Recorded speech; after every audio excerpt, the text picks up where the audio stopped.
Bonsoir à toutes et à tous. 48 heures après le discours du chef de l'État en marge du 55e anniversaire de l'accession de l'RDC à l'indépendance, des réactions fusent de partout.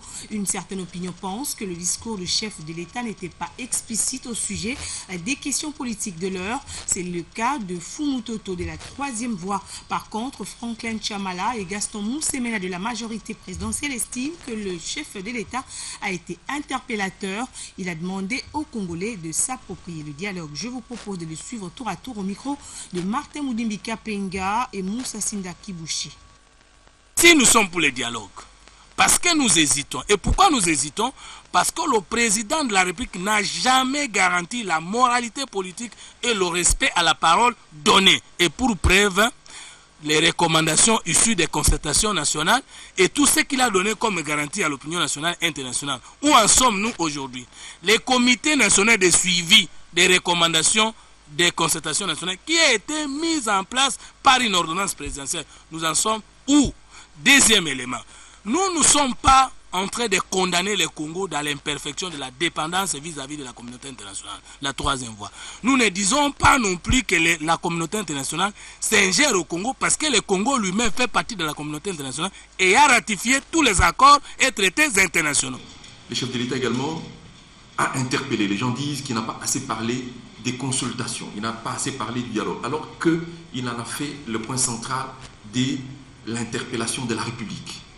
Je pense, s'agissant du dialogue, il nous a conviés à nous approprier du prochain dialogue, qui sera en réalité la rencontre de la République avec la République.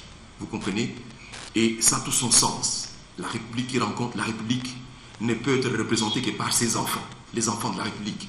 Et donc, il a évacué du coup la contradiction qu'apportent ceux qui pensent qu'à la table où l'on parle de la République, il y a de la place pour d'autres personnes que les enfants de la République. Je n'ai pas parlé des étrangers, je n'ai pas parlé des amis. Et donc là, le chef de l'État a bien cadré les choses. Il dit que c'est en fait la rencontre de la République avec la République.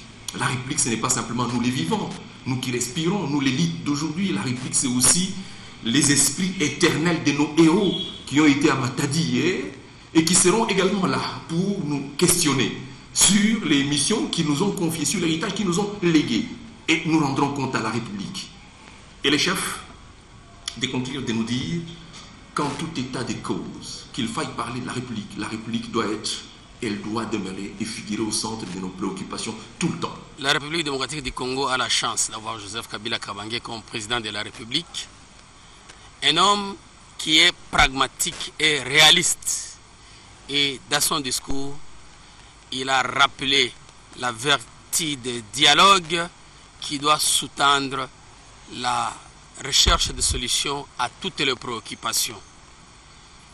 Joseph Kabila est un homme sincère qui a le courage d'exposer tous les problèmes de la nation à ses frères, à ses compatriotes, à tous ses partenaires. Voilà pourquoi le discours du chef de l'État a été suivi avec beaucoup d'attention et beaucoup d'admiration de la part de tous les Congolais, parce que, une fois de plus, Joseph Kabila est resté égal à lui-même, l'homme qui est toujours prêt au sacrifice pour faire triompher la nation.